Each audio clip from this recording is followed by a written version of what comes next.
हिंदी प्रथम 1.1 में आप सभी का हार्दिक स्वागत है। आज की यह क्लास बहुत ही महत्वपूर्ण होने वाली है। देखिए, जो भारतीय संविधान में हिंदी के विषय में किस अनुच्छेद में कौन कौन सी बातें की गई हैं, तो अनुच्छेद प्रायः हिंदी के छात्रों को याद नहीं होता है। आज मैं उसको ट्रिक से बताने आया हूं आप सभी को। आप क्लास देखेंगे तो निश्चित रूप से आपको याद हो जाएगा, अगर आप ध्यान देंगे तो। ठीक है, चलिए आगे बढ़ते हैं। ध्यान देना है। भाग 17 अनुच्छेद 343 से लेकर 351 तक। ठीक है, भाग 17 अनुच्छेद 343 से लेकर 351 तक किसके बारे में बात किया गया है? राजभाषा। राजभाषा। और भारत की राजभाषा क्या है? हिंदी है। हिंदी है। हिंदी। हिंदी है हम वतन है हिंदुस्तान हमारा।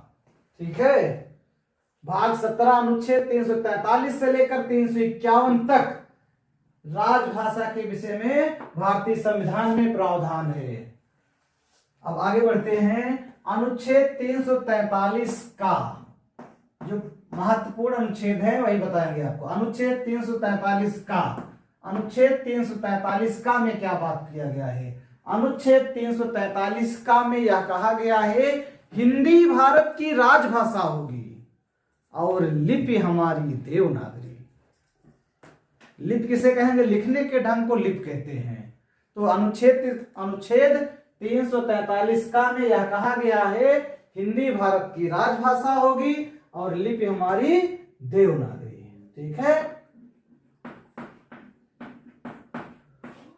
देखिए हिंदी के बारे में बात किया गया है। इसको ट्रिक से ऐसे याद कर सकते हैं। यहाँ देखिए लास्ट में 343 में 3 है, या हिंदी में देखिए एक व्यंजन है, दूसरा व्यंजन है, तीसरा व्यंजन, हा ना दा है ना, ये अनुच्छेद है।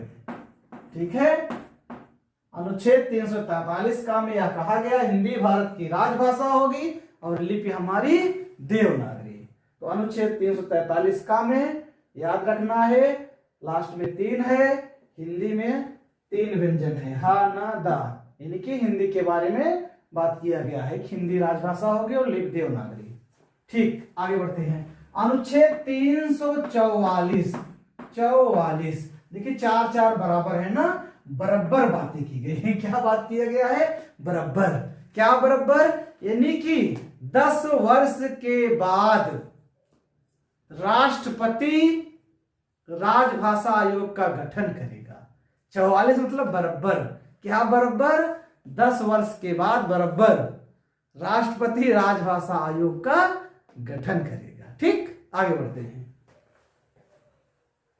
अनुच्छेद 348 8 देखिए, ये क्या है? नीचे उच्च न्यायालय है। ये उच्चतम न्यायालय है। कहने का मतलब 348 में क्या है? उच्च न्यायालय, उच्चतम न्यायालय, उच्च न्यायालय, उच्चतम न्यायालय, उच्च न्यायालय, उच्चतम न्यायालय, नियम, अधिनियम, विधेयक की जो बातें होंगी वह हिंदी में होगा। किसमें होगा? हिंदी में होगा। लेकिन निर्णय जो आएगा वो अंग्रेजी में है। ये गलत बात है ना। तो 348 में उच्च न्यायालय, उच्चतम न्यायालय, नियम, अधिनियम, विधेयक की जो बातें होंगी हिंदी में, लेकिन निर्णय जो आएगा वो क्या आएगा? अंग्रेजी में। आगे बढ़ते हैं। 10 वर्ष वाला राष्ट्रपति, ठीक है, राजभाषा आयोग का गठन करेगा, ऐसे याद रखिए। आगे बढ़ते हैं। अनुच्छेद 350 का भी पूछा जाता है। अनुच्छेद 350 का, इसमें क्या कहा गया है, 5 देखिए यहाँ है 5, जब बच्चा 5 साल का हो जाता है तो वह प्राथमिक स्तर पर पढ़ने जाता है, ठीक है। तो उसको शिक्षा किसमें दिया जाएगा, उसकी मातृभाषा में शिक्षा दी जाएगी। तो अनुच्छेद 350 का में क्या कहा गया है, प्रत्येक बालक को, प्रत्येक बच्चों को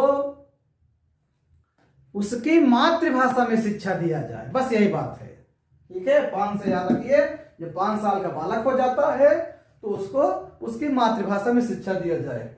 इसमें मातृभाषा कितना आसान है, बहुत आसान है। चलिए आगे बढ़ते हैं। अनुच्छेद 351 में देखिए एक है ना, यहाँ संघ एक है, क्या है, संघ एक है, भारत एक है, संघ एक है, भारत एक है। कहने का मतलब संघ एक है, भारत एक है, कहने का मतलब संघ का यह कर्तव्य होगा वह हिंदी भाषा का प्रचार प्रसार करे, हिंदी भाषा का प्रचार प्रसार करे। हम सब का यह कर्तव्य है कि हम हिंदी भाषा का प्रचार प्रसार करें। नादान नहीं थे हरिश्चंद्र, मतिराम नहीं थे बुद्धिहीन, जो कलम चलाकर हिंदी में रचना रचते थे नित नवीन। इस भाषा में हर मीरा को मोहन की माला जपने दो, हिंदी है भारत की भाषा अपने आपन अपने दो, हिंदी है भारत की भाषा अपने आपन अपने दो। तो अनुच्छेद 351 में क्या बात की गई है, संघ का यह कर्तव्य होगा वह हिंदी भाषा का प्रचार प्रसार करे। हम सब का यह कर्तव्य है, हम हिंदी भाषा का प्रचार प्रसार करें। प्रश्न बना देता है कि हिंदी के विकास के विषय में किस अनुच्छेद में बात किया गया है, तो अनुच्छेद 351 में, अनुच्छेद 351 में। ये भाग 17 की बातें हैं। और आगे बढ़ते हैं, कुछ और भाग है, एक बार देखिए रिवीजन कर लीजिए। अनुच्छेद 343 का में यह कहा गया हिंदी भारत की राजभाषा होगी और लिपि हमारी देवनागरी, ठीक है। 3 है, 3 व्यंजन इसमें है अरे की हिंदी के बारे में। 344 यानी बराबर, क्या बराबर, बराबर 10 वर्ष के अंतराल पर राष्ट्रपति राजभाषा आयोग का गठन करेगा, ठीक। 348 यहां देखिए 8 में 2 जीरो हैं, एक नीचे है एक ऊपर है, ठीक है। उच्च न्यायालय, उच्चतम न्यायालय, नियम अधिनियम विधेयक की बातें जो होंगी वह हिंदी में, लेकिन निर्णय अंग्रेजी में आएगा, ठीक है। उच्च न्यायालय, उच्चतम न्यायालय के अधिनियम विधेयक की बातें हिंदी में, निर्णय अंग्रेजी में आएंगे। 348 में यही बात है। 350 का में प्रत्येक बालक को उसकी मातृभाषा में शिक्षा दिया जाएगा, ठीक है। 5 से याद रखिए, 5 साल का बालक होता है तो मातृभाषा में शिक्षा, ठीक। 351 में एक है, संघ एक है, भारत एक, यानी कि संघ का यह कर्तव्य है वह हिंदी का प्रचार प्रसार करे, ठीक। बहुत आसान है, ठीक है, घबराने की जरूरत नहीं है। आप 2-3 बार वीडियो देखेंगे तो याद हो जाएगा आपको।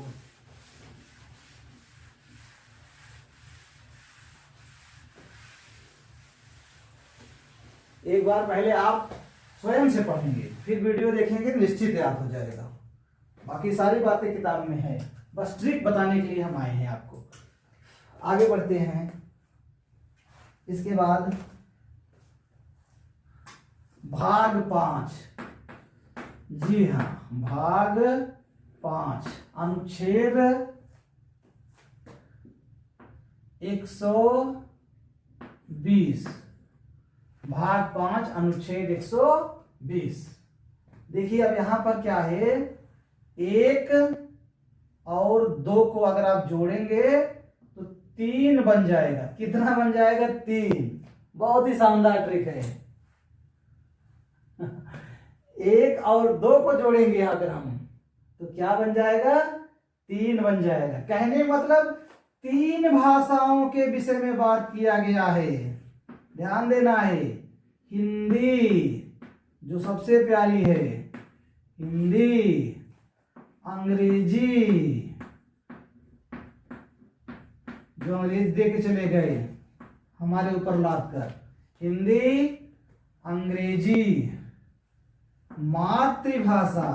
देखिए एक मात्र होता है, एक मातृ, ये है मातृ, री की मात्रा जिसको भोलानाथ तिवारी सोम स्थान नहीं देते हैं, री की मात्रा है ये वाला, इसकी मात्रा है इसमें मातृभाषा, मातृभाषा।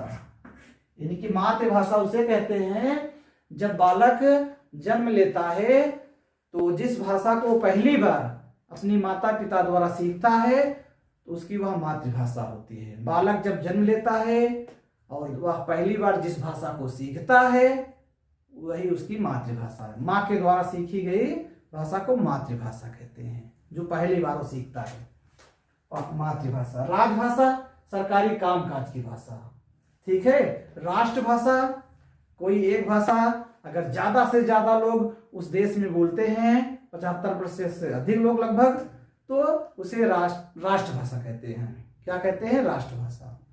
तो किसी देश में जिस भाषा को बहुतायत लोग बोलते हैं वो राष्ट्रभाषा, ठीक है। भारतीय संविधान में हिंदी को राष्ट्रभाषा नहीं दिया गया है, और भारतीय संविधान में हिंदी को राजभाषा कहा गया है। गोपाल स्वामी अयंगर ने मांग किया था, इसलिए 14 सितंबर 1949 को हिंदी को राजभाषा बनाया गया। इसलिए प्रत्येक 14 सितंबर को हिंदी दिवस मनाया जाता है, ठीक है। आगे बात करते हैं। इसके बाद तो बात हो रही थी राष्ट्रभाषा, राजभाषा और मातृभाषा। मातृभाषा वह है जब बालक जो जिस भाषा को अपनी माता पिता सीखता हो, मातृभाषा है। चलिए आगे बढ़ते हैं। हिंदी, अंग्रेजी, मातृभाषा। अनुच्छेद 120, अनुच्छेद 120 में भाग 5 अनुच्छेद 120 में 3 बातें हैं। देखिए, 1 जोड़ेंगे, 2 जोड़ेंगे, 3 हो जाएगा। यानी कि 3 भाषा के विषय में बात किया गया है। किसमें बात किया गया है? संसद में, संसद में। कहां पर?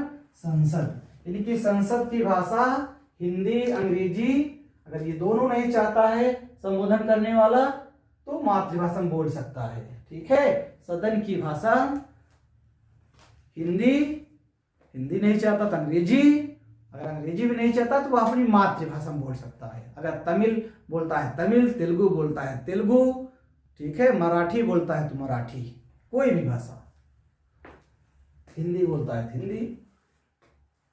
भाग 5 120, 1 जोड़िए, 2 जोड़िए, 3 भाषाओं के बारे में है। कहां पर? संसद में, ठीक है, संसद की भाषा। आगे बढ़ते हैं।